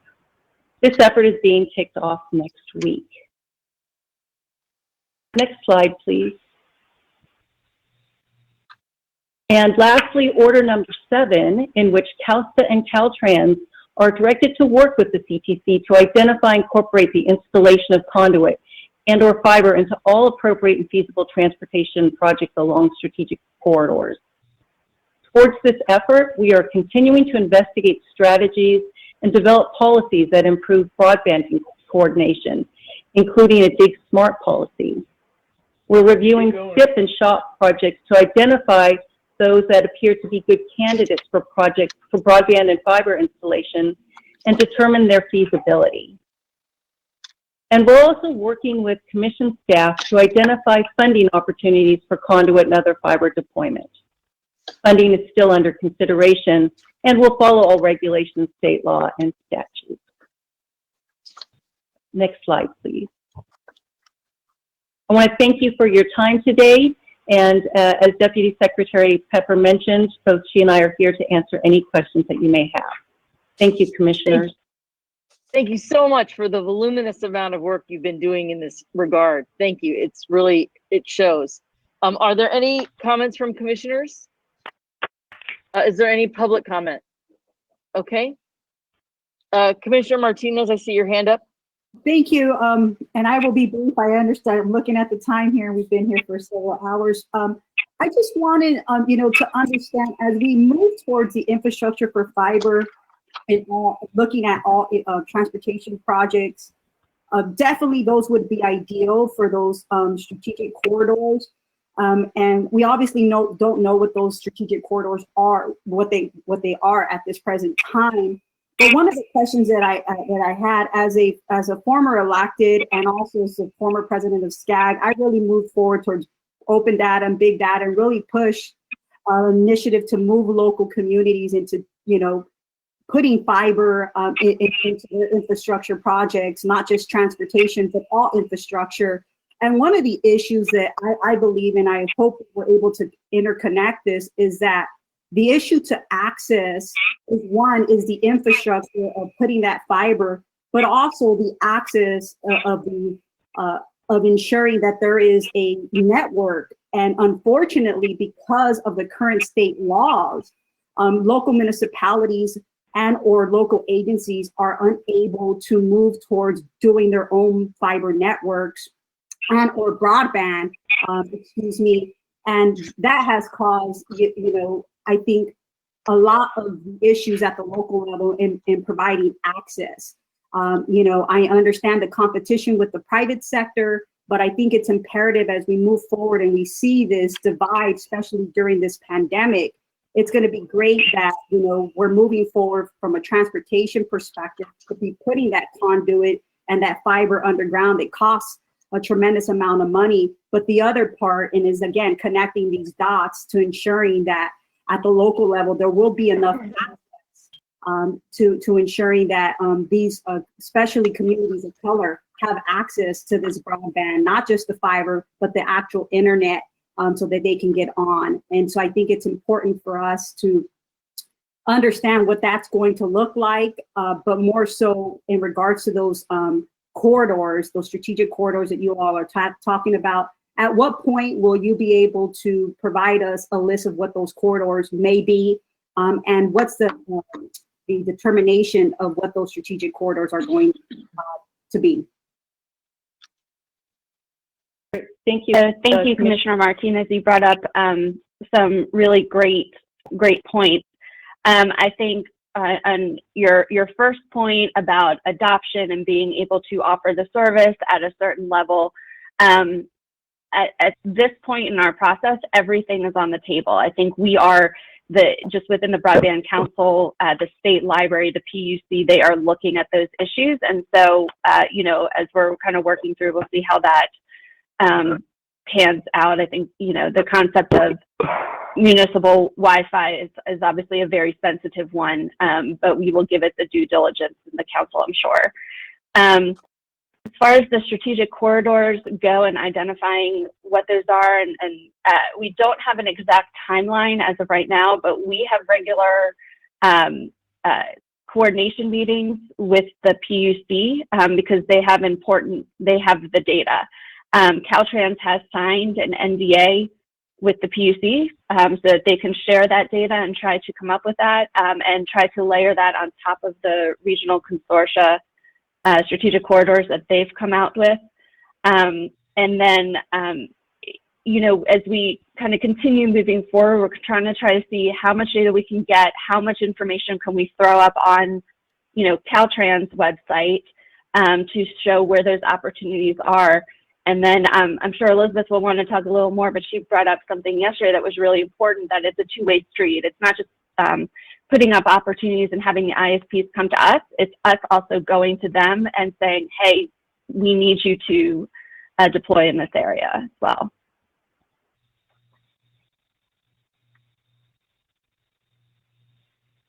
Okay, thank you so much. Elizabeth, are you going to be able to answer the question a little bit quickly? Because we still have 4 items that we want to get through today by the end of the day. So we'd love to hear your response, but if you could kind of truncate it. I'm just going to say ditto to what Deputy Secretary Tepper said, and we will continue on these efforts to identify the underserved and unserved communities, the gaps in the system, and work with all the other departments and state agencies. So yes, thank you so much. Thank you so much for a very strategic ditto. Those are always appreciated. Thank you. We really appreciate your work. With that, I think this is an informational item, so it doesn't require a motion. If we could move on to item 23, and thank you very much for a wonderful presentation. 2020 status report of the Active Transportation Program. Beverly? Good afternoon, Commissioners. Item 23 is an information item on the 2020 status report of the Active Transportation Program. In 2019, the Commission began publishing the annual status report of the Active Transportation Program in an effort to improve program transparency and summarize project progress. The 2020 report includes a listing of the over 800 Active Transportation Program projects that the Commission has programmed in the statewide, small urban and rural, metropolitan planning organization, and greenhouse gas reduction fund components of the program. This listing includes each project status through the end of fiscal year 2019-20, including all allocations, advances, time extensions, lapses, and savings. Commission staff worked with the Caltrans Division of Local Assistance to identify any errors and to ensure the accuracy of this report. Staff also shared the report with the regional transportation planning agencies and the Rural Counties Task Force, who did not have any revisions. The 2020 status report of the Active Transportation Program is attached to the tab 23 book item. This is an information item, and I am happy to answer any questions. Thank you. Okay, Commissioner Liu. Yeah, I just wanted to note, and I think Mitch commented in his opening comments, that demand for Active Transportation Program funding is 5 times what we have to spend. Although when I was looking through the draft California Transportation Plan, I did find the financial analysis elements, table 2, matrix of transportation funding sources, with a lot of other places to go for active transportation funding than the ATP program. So there is some hope there. The problem, I think, is how to get those other sources of funding to actually get to the stage where they're funding active transportation and not having that drop out in the process. So if you guys have some great ideas on how to do that, Beverly, that would be wonderful. I just wanted to point out that we are going to have to find other ways to fund this because the demand is so high. Okay, good point. If there are no other Yes, questions? one other I'm sorry, Chair Norton, just really quick, building on what Commissioner Liu just said. This is Commissioner Guardino. For those of us who have a history of helping to lead or co-lead local, countywide, or regional transportation funding ballot measures, just a reminder that perhaps through the Self-Help County Coalition, we continue to encourage counties to include active transportation program elements when they're doing their local measures to continue to build more funds, as Commissioner Liu just talked about. Okay, very, very good point. Excellent. With that, is there any public comment? No. Okay, we are going to go to item 24. Thank you, Beverly. Lori? Okay, good afternoon, Commissioners. Item 24 is an information item to hear public comment on the 2021 Active Transportation Program Quick Build Pilot Program staff recommendations. Staff recommendations for the 2021 Active Transportation Program Quick Build Project Pilot Program were made available to the Commission, Caltrans, and regional agencies by email on Tuesday, September 15th, and posted on the Commission's website. The 2021 ATP is the program's 5th funding cycle, and the program continues to evolve with each cycle to respond to stakeholder needs in the dynamic field of active transportation. At the start of this cycle, stakeholders asked Commission staff to consider quick build projects as a potential new ATP project type. Quick build projects are interim capital improvement projects that aim to immediately implement safety needs, allowing communities to benefit quickly from improvements. To help familiarize Commission staff with quick build projects, MTC staff arranged project tours of ongoing quick build projects in San Jose and San Francisco. These tours convinced Commission staff that quick build projects could be a beneficial project type addition to the ATP. With the help of a quick build technical assistance work group, the Commission incorporated a quick build project pilot program into the 2021 ATP guidelines. This pilot program will help staff assess the feasibility of including quick build projects in future program cycles and identify challenges related to their inclusion. For this pilot, staff committed to funding up to $7 million to the quick build projects. Applications to the pilot program were due to the Commission by July 15th. The Commission received 22 project applications totaling $15.2 million in ATP funding requests. An evaluation team consisting of Commission staff reviewed the project applications based on the screening and evaluation criteria established in the guidelines. Staff is recommending 8 projects requesting $4.4 million in ATP funds as shown on Attachment A of tab 25. The recommended projects include a variety of quick build improvements such as pedestrian safety enhancements, protected bikeways, and intersection redesigns. The recommended projects were determined by staff to be the projects that best address the program's objectives and the established screening and evaluation criteria. Commission staff is only recommending funding projects that earned a medium, high, or high score. Recommending only the very highest scoring projects is in keeping with the competitive nature of the active transportation program, where in the 2018 ATP, only projects that scored at least an 89 out of 100 points were funded in the statewide competition. Projects not recommended were found less competitive for a variety of reasons, including a lack of narrative and/or information around various evaluation criteria and areas of non-compliance with the guidelines. Additionally, Commission staff found 4 projects to be ineligible. These projects were deemed ineligible for various reasons, including a lack of consistency with quick build elements, project permanency, and project type. Commission staff would like to thank all the stakeholders who helped develop this pilot program, and in particular, we'd like to thank Carl Anderson with MTC for providing valuable ongoing technical guidance. Staff will continue working with stakeholders to refine the program and determine how to make quick builds fit well within the active transportation program. At this point, staff can answer any questions or we can open up the hearing for comment.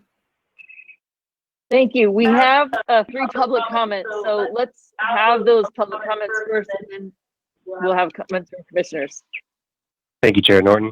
First, we have Bruce Byer, Chair of Trails for Richmond Action Committee. Bruce, you are now unmuted and free to speak. Chair Norton, members of the commission, my name is Bruce Byer. I'm the chair of TRAC, the Trails for Richmond Action Committee. TRAC would like to ask you to fund the City of Richmond's Quick Build Bay Trail project, which is ranked number 3 by your staff among the statewide applications. By building 1 mile of cycle track and a 3rd mile Class 1 Bay Trail on Cutting and Hoffman Boulevards, this project will implement key recommendations of the Ferry to Bridge to Greenway Complete Streets Plan funded by Caltrans Sustainable Community Transportation Planning Grant. This section of Bay Trail is a very busy one, very busy cycling corridor between the Richmond-San Rafael Bridge Trail and the Richmond-San Francisco Ferry Terminal. There have been over 80,000 bicycle trips across the Richmond-San Rafael Bridge since the trail's opening 11 months ago. Almost all cyclists from the East Bay, cities of Richmond, Albany, Berkeley, Emeryville to Oakland, traverse this Bay Trail corridor, and many from Marin as well as they visit the necklace of shoreline parks along Richmond's shoreline.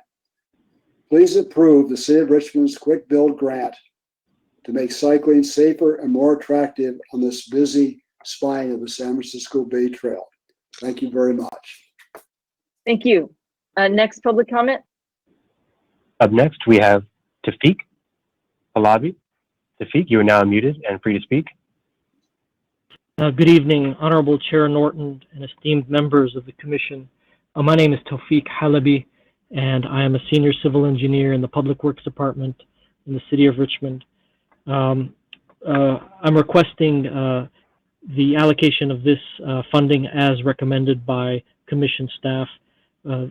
City staff views this connection, Class 4 facility, as a critical connection between the Richmond Ferry and the Richmond-San Rafael Bridge, and this will serve to increase the commute by bicycles here in the City of Richmond for folks going into San Francisco or for folks going into Marin County.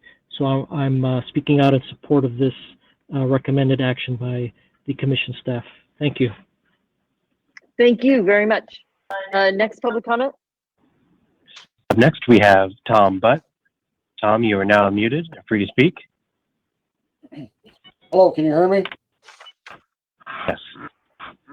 You hear me? Okay, Yes, thank Tom, you. we can hear you.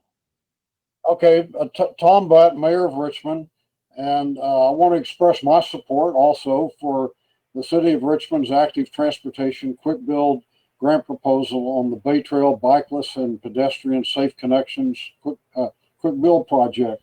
The proposed safety improvements on Hoffman and Cutting Boulevards are very important to Richmond residents, as well as bicyclists from cities ranging from Oakland to San Rafael who utilize Richmond's bicycle infrastructure to move throughout the region. The few existing bike lanes within the project site are narrow, the sidewalks are missing, and the 45-degree approaches to railroad grade crossings represent a serious hazard for bicyclists. Richmond's proposal will make bicycling, walking safe, attractive, and preferred means of transportation for 1, commuting to work in addition to the Richmond-San Francisco Ferry and the Richmond-San Rafael Bridge. 2, visiting cultural and recreational sites such as the necklace of shoreline parks in Marina Bay, the Rosie the River, World War II Homefront National Historical Park, the Richmond Municipal Natatorium, the Ferry Point Loop Trail encircling Miller Knox Regional Shoreline. Richmond's proposal, importantly, seeks to advance health equity and mobility for historic neighborhoods where a sizable number of residents are very low income. Closest to the project are the Santa Fe, Iron Triangle, and Atchison Village neighborhoods, disadvantaged communities of which over a quarter of the population lives below the poverty level. These communities receive the worst Cal EnviroScreen score based on pollution burden and vulnerable population characteristics. Richmond's proposal will support years' worth of work to improve health outcomes for these overburdened neighborhoods that need continued investment in green infrastructure. Thank you very much. Thank you. We have an additional public comment. Yes, up next, we have Shelby McNabb from the City of Fresno. Shelby, you are now unmuted and free to speak. Good evening. My name is Shelby McNabb, and I'm the Grants Administrator in the City of Fresno Department of Public Works. We'd like to ask for the Commission's support for the City of Fresno Class 4 Protected Bikeway Project. The project received a high score and is vital to address crash patterns, reduce high levels of traffic stress that create a barrier to non-motorized travel, and add facilities for active transportation in Central Fresno. We'd also like to thank CTC staff for offering this opportunity and look forward to working together with your support. Thank you. With that, Lori, could you tell us with the projects that we've just heard from, how many of them, for the record, are being recommended for funding? We have heard from Richmond and Fresno. Those are both being recommended. Okay, great. All right, well, that concludes our hearing. So can we move to item 25? Yes, Commissioners, tab 25 is an action item to adopt the 2021 Active Transportation Program Quick Build Project Pilot Program. Staff recommends adopting the program as shown on attachment A of this book item. Okay. Are there any questions by commissioners? Commissioner If not, yes, can we? Wonderful. Thank you for your motion. Do we have a second? Cavalloni, second. Wonderful. With that, can you call the roll, Douglas? Commissioner Alvarado, Yes. Commissioner Burke, Aye. Commissioner Davis, Aye. Commissioner Eager, Aye. Commissioner Guardino, Aye. Commissioner Inman, Aye. Commissioner Kehoe, Aye. Commissioner Liu, Aye. Commissioner Martinez, Aye. Commissioner Tavaloni, Aye. Chair Norton. Aye. The motion is approved. Wonderful. Thank you. And we'll move on to item 26.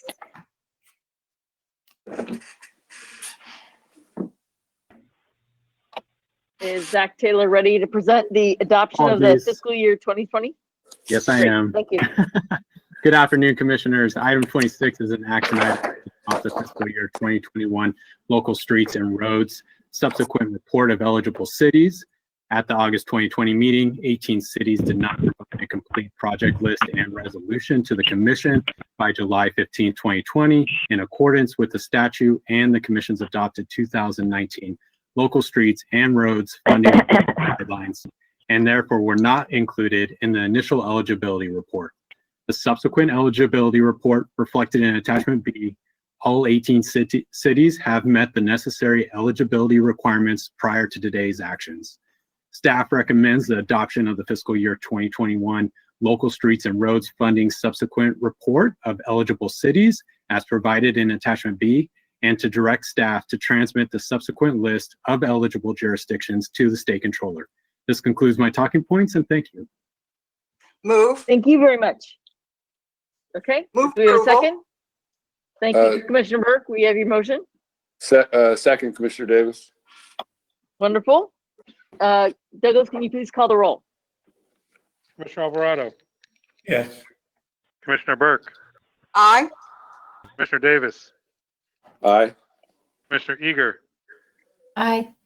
Commissioner Guardino, Aye. Commissioner Inman, Aye. Commissioner Kehoe, Aye. Commissioner Liu, Aye. Commissioner Martinez, Aye. Commissioner Tavaloni, Aye. Chair Norton. Aye. Chair, the item is approved. Thank you very much. And with that, we're going to end day one of our meetings and resume tomorrow bright and early at 9 a.m.